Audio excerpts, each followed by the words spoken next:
Every gardener I've talked with this summer describes the same problem in almost the same words. The soil in their borders has baked into something closer to brick than dirt, and by early afternoon, their favorite perennials are drooping like they've simply given up for the day.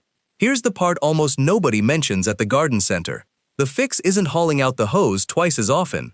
The fix is what you plant between the water and the sun in the first place. I'm John Sam, and for years now, this channel, Seniors Gardening Advice, has been the place where I share what has actually worked in my own beds instead of what sounds impressive printed on a plant tag. If that's the kind of straight talk you're after, tapping that subscribe button costs you nothing and helps this channel keep growing. And stay close, because the plant near the end of this list surprised even me the first time I grew it. Here's the idea behind everything we're covering. A living ground cover acts like a blanket laid flat across your soil. Instead of bare earth radiating heat back up into the air and losing moisture by the hour, a mat of low-growing foliage shades the ground, slows evaporation, and keeps root zones several degrees cooler than exposed dirt sitting under a July sun. Traditional mulch does some of this too, but it breaks down, needs replacing, and does nothing for the bees. A flowering ground cover does the same cooling job while also feeding pollinators and filling your border with color instead of a flat brown layer of bark chips. Before we get into individual plants, let's cover the handful of practices that apply across the board, because I'd rather explain this once than repeat myself 10 separate times. August is a genuinely smart window for adding new ground cover, even though it feels counterintuitive to plant anything while the thermometer is still climbing.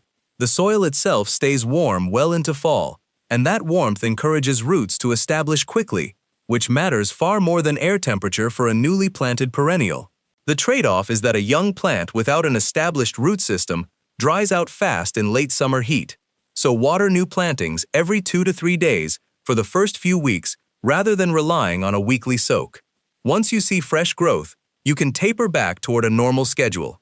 Whatever you choose to plant, match the plant to the actual conditions of your yard, rather than the conditions you wish you had.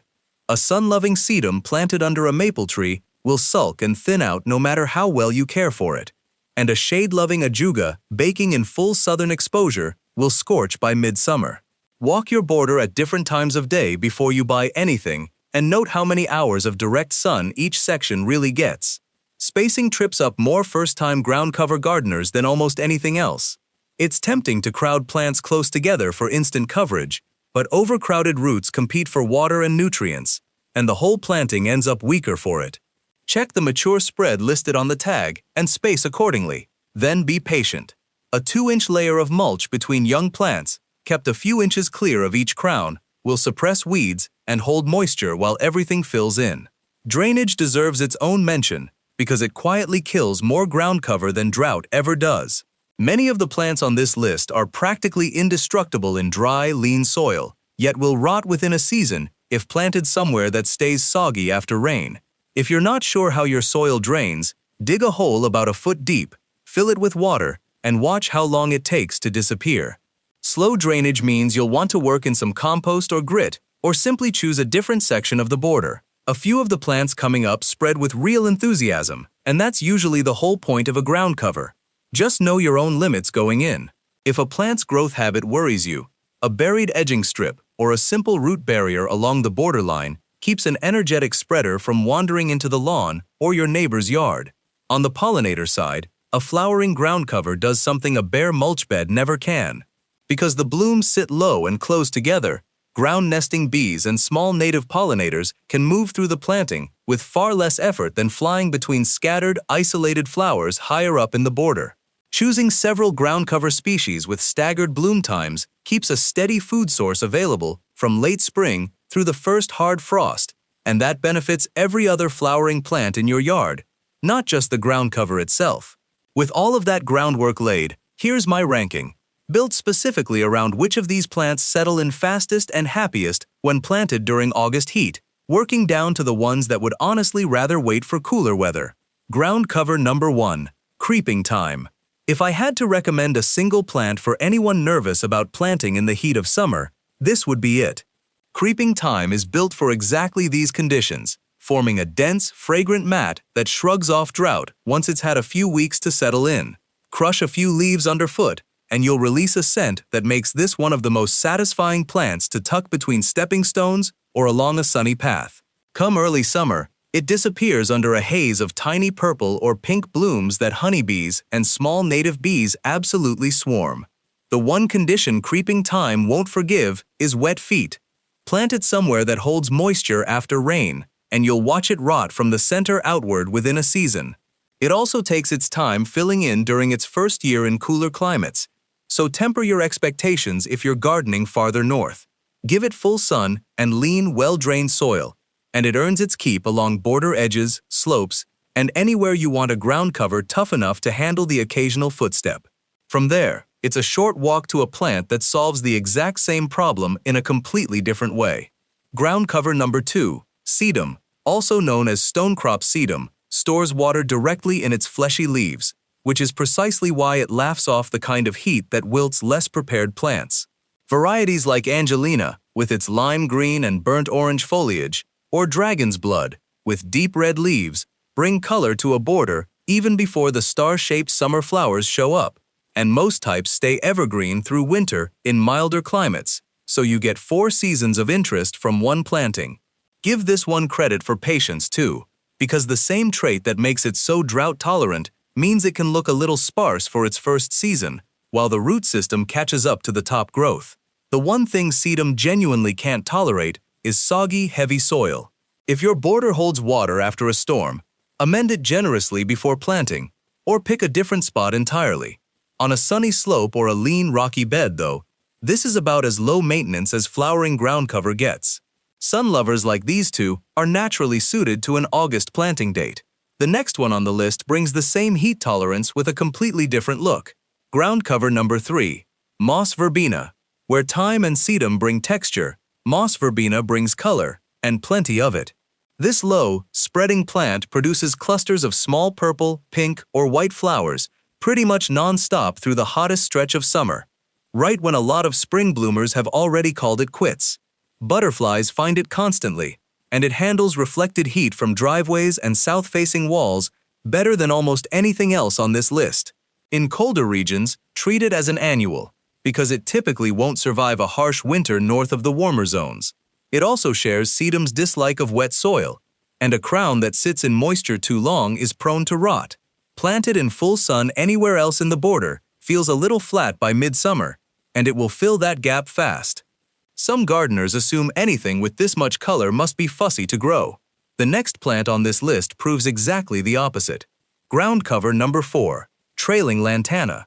Few plants deliver non-stop color from midsummer clear through the first frost quite like Lantana.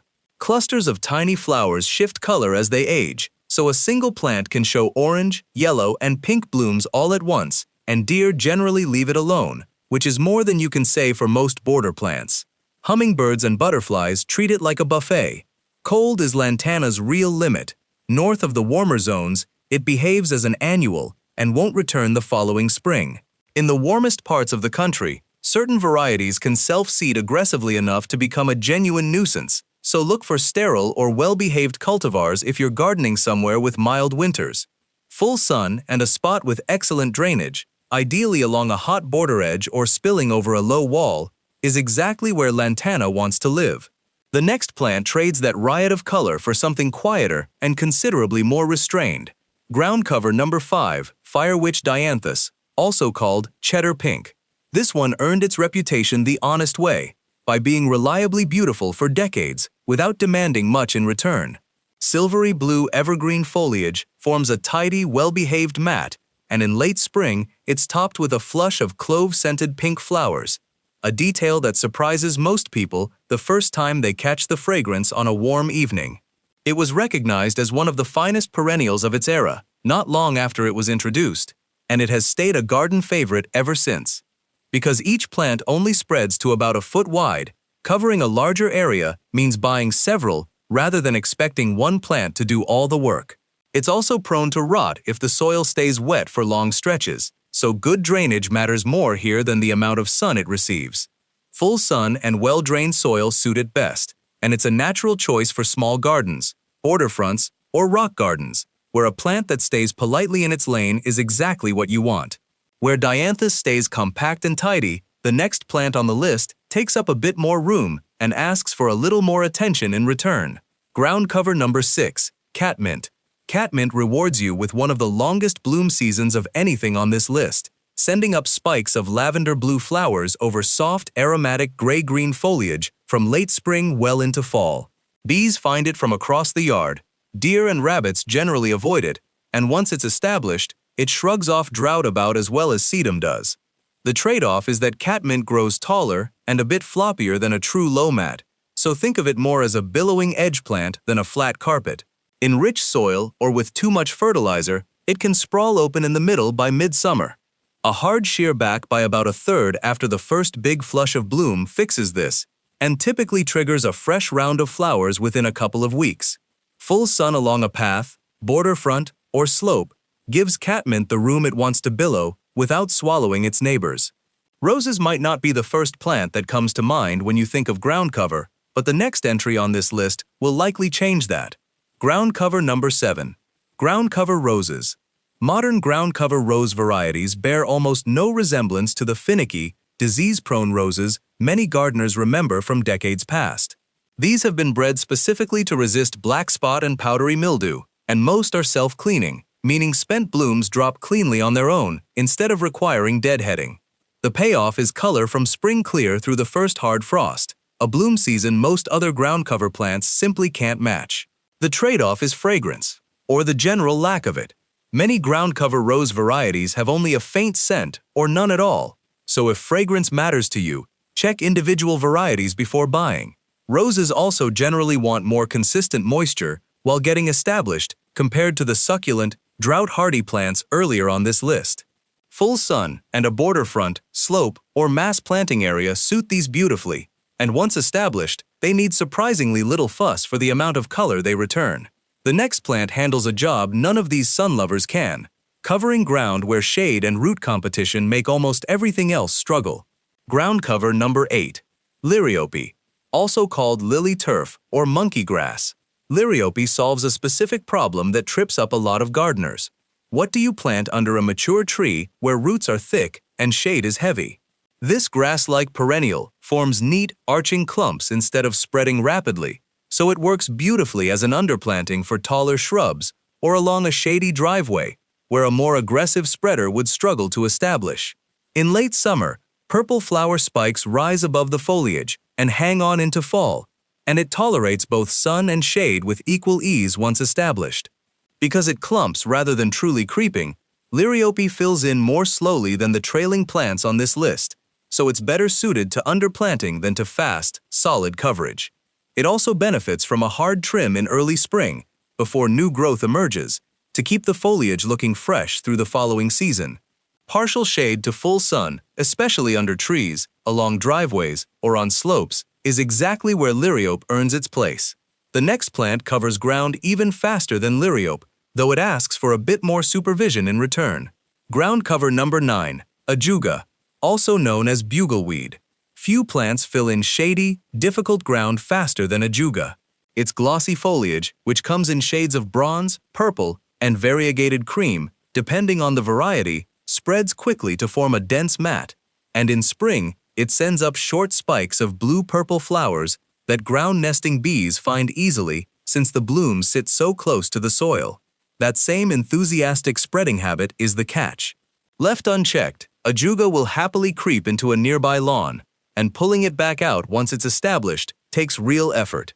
An edging strip or buried barrier along the planting's border solves this before it becomes a problem.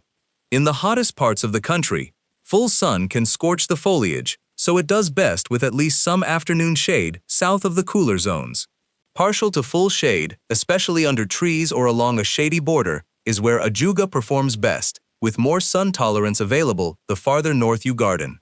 The final plant on this list asks for the most patience of anyone here, and rewards that patience with year-round structure. Ground cover number 10, Vinca Minor, also called Periwinkle. Periwinkle closes out this list because, of everything here, it's the one plant that genuinely prefers to go into the ground when the weather has cooled a touch, rather than during the hottest stretch of August. Its glossy, evergreen foliage stays attractive through winter in most climates, and its blue-purple flowers appear reliably each spring with almost no maintenance required once it's settled in.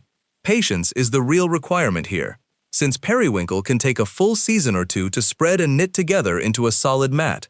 It's also worth a word of caution. In some regions, periwinkle has escaped garden borders into nearby woodlands, where it can crowd out native plants. Plant it well away from any adjoining wild or natural area, and keep an eye on its spread over the following seasons. Shade to partial shade, particularly under trees or on a slope where grass has always struggled, is exactly where periwinkle shines, ideally planted as summer eases toward fall rather than at the peak of it. That covers the full list, but the real secret to a border that stays cool and full of color through the end of the season isn't any single plant from it.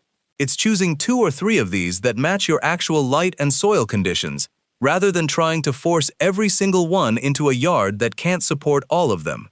Start with whichever plant solved the specific problem you described to yourself back at the beginning of this video, whether that was a scorched, bare patch, or a shady spot where nothing seems to take. If this approach to gardening, useful information without a hard sell, is the kind of thing you want more of, subscribing helps this channel reach more folks exactly like you.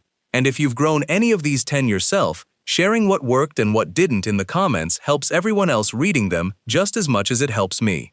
Get something new into the ground this month, keep it watered while it settles in, and by the time fall arrives, your borders will be doing the cooling and the blooming without you having to work nearly as hard for either one.